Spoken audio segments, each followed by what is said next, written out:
আসসালামু আলাইকুম। প্রিয় শিক্ষার্থী বন্ধুরা, তোমরা সবাই কেমন আছো? আশা করি সবাই ভালো আছো, সুস্থ আছো। আলহামদুলিল্লাহ, আমিও ভালো আছি। শিক্ষার্থী বন্ধুরা, আবারও চলে আসলাম তোমাদের মাঝে আরও একটা নতুন ক্লাস নিয়ে। আজকের এই ক্লাসে আমি তোমাদেরকে সহজে নাউন চেনার উপায় শিখিয়ে দেব। তোমরা যারা নাউন আইডেন্টিফাই করতে পারো না বা শনাক্ত করতে পারো না, তাদের জন্য এই ক্লাসটি। তো শিক্ষার্থী বন্ধুরা, চলে যাচ্ছি মূল পড়ায়। তোমরা প্রত্যেকেই মনে রাখবে, নাউন শব্দের অর্থ হচ্ছে বিশেষ্য। এই পৃথিবীর যে কোনো ব্যক্তি, বস্তু, স্থান, পদার্থ, দোষ, গুণ, অবস্থা বা কার্যের নামকেই নাউন বলে। এখন তোমরা শিখবে হচ্ছে নাউন চেনার সহজ উপায়। তোমরা নিম্নলিখিত সাফিক্সগুলো থেকে নাউন চিনতে পারবে। শিক্ষার্থী বন্ধুরা, সাফিক্স কি? রুট ওয়ার্ড বা মূল শব্দের শেষে যে সমস্ত লেটার বা লেটার্স যুক্ত হয়ে নতুন শব্দ তৈরি হয়, সেগুলোকে সাফিক্স বলে। সাফিক্স শব্দের অর্থ হলো প্রত্যয়, আর প্রিফিক্স শব্দের অর্থ হলো উপসর্গ। প্রিফিক্স বসে মূল শব্দের আগে, আর সাফিক্স বসে মূল শব্দের পরে। তাহলে আমরা এখন শিখব নাউন চেনার উপায়।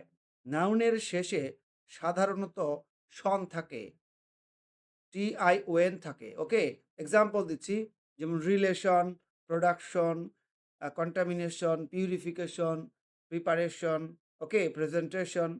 এরপর দেখো, কোনো শব্দের শেষে যদি মেন্ট থাকে, মেন্ট, MENT, মেন্ট, এটা থাকলে নাউন হবে। যেমন অ্যাপয়েন্টমেন্ট, কমিটমেন্ট, ডেভেলপমেন্ট। ওকে, এরপরে শব্দের শেষে যদি নেস থাকে, নেস, NESS, তাহলে এটাও নাউন হয়। যেমন গুডনেস, হ্যাপিনেস, টেন্ডারনেস, ইউজফুলনেস। শব্দের শেষে যদি HOOD, হুড, এটা থাকে, তাহলে নাউন হয়। যেমন চাইল্ডহুড, ম্যানহুড, ফাদারহুড, মাদারহুড। ওকে, চাইল্ডহুড। এরপরে দেখো, মূল শব্দের শেষে যদি ডম থাকে, তাহলে সেটাও নাউন হয়। যেমন ফ্রিডম, কিংডম। ওকে, এরপরে দেখো, রুট ওয়ার্ড বা মূল শব্দের শেষে যদি শিপ থাকে, তাহলে কি হয়? তাহলেও নাউন হয়। তো এখন শিক্ষার্থী বন্ধুরা, শিপ এই শব্দটা মনে রাখবে। যেমন স্টুডেন্টশিপ, ফ্রেন্ডশিপ। ওকে, এরপরে দেখো, শব্দের শেষে টিএইচ যদি থাকে, সেটাও নাউন হয়। যেমন গ্রোথ, ওয়ার্মথ। রুট ওয়ার্ড বা মূল শব্দের শেষে যদি ITY থাকে বা TY থাকে, তাহলে সেটা নাউন হয়।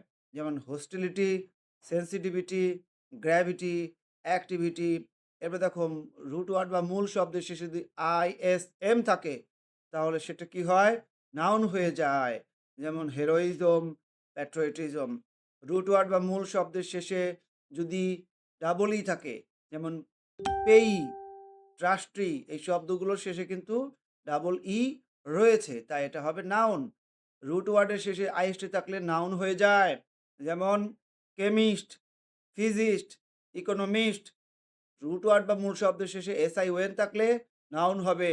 Conclusion, decision, admission. রুট ওয়ার্ডের শেষে যদি আহ, যদি ওয়ার্ড থাকে, তাহলে সেটা নাউন হয়। যেমন অ্যাডভাইসর। এরপরে হচ্ছে মেন্টর, ভিক্টর। শব্দের শেষে থাকলে নাউন হয়। Worker, WORKER, worker. প্লেয়ার, ঠিক আছে। এরপর দেখো, শব্দের শেষে AGE থাকলে নাউন হবে। যেমন বন্ডেজ, ম্যারেজ।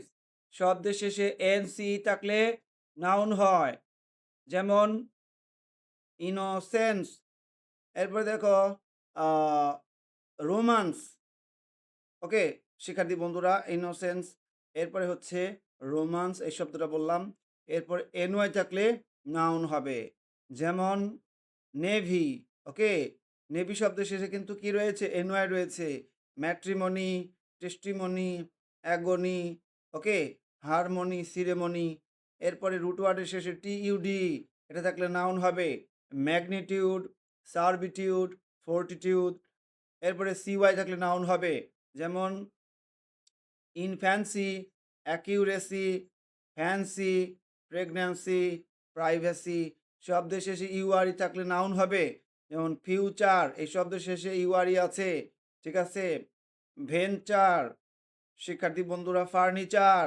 এরপরে শব্দের শেষে যদি MY থাকে, তাহলে নাউন হয়। যেমন আর্মি, আর মি শব্দের শেষে এম ওয়াই রয়েছে, তাই এটা হবে noun. Academy, alchemy, okay, polygamy, economy, root word বা মূল শব্দের শেষে পিএইচ ওয়াই থাকলে নাউন হয়।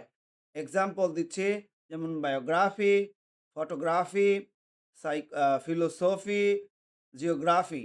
রুট ওয়ার্ড বা মূল শব্দের শেষে জিওয়াই থাকলে নাউন হয়। যেমন সাইকোলজি, ক্রোনোলজি, থিওলজি, অ্যাস্ট্রোলজি। শিক্ষার্থী বন্ধুরা, আমরা অনেকগুলো নাউন চেনার সহজ উপায় শিখে গেলাম। কীভাবে নাউন চিনতে হয় সেটা কিন্তু আশা করি তোমরা বুঝতে পেরেছ। আরও একবার ক্লাসটা রিভিশন দিয়ে দেই। নাউন শব্দের অর্থ বিশেষ্য, যে ওয়ার্ড দ্বারা কোনো ব্যক্তি, বস্তু, স্থান, পদার্থ, দোষ, গুণ, অবস্থা বা কার্যের নামকে বোঝায় তাকেই নাউন বলে। নাউনের শেষে যেগুলো থাকে সেটা কিন্তু আমি তোমাদেরকে অলরেডি বলে দিয়েছি। তো এখন সবাই এই নাউন চেনার উপায় মুখস্থ করে ফেলবে।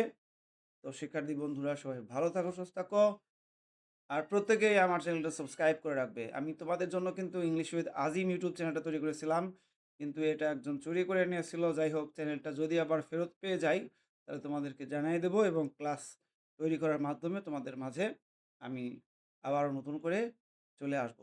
আর বর্তমানে তোমরা আজিম ইজি ইংলিশ এবং আজিম লার্নিং পয়েন্ট, আজিমের পাঠশালা, এই চ্যানেলগুলো সাবস্ক্রাইব করে রাখবে।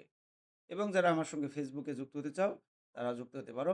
ডাবল আজিম, তারপর হচ্ছে আজিমের পাঠশালা। এগুলো হচ্ছে তোমাদের জন্য লেখাপড়ার চ্যানেল বা পেজ। সবাই ভালো থাকো, সুস্থ থাকো। আল্লাহ হাফেজ।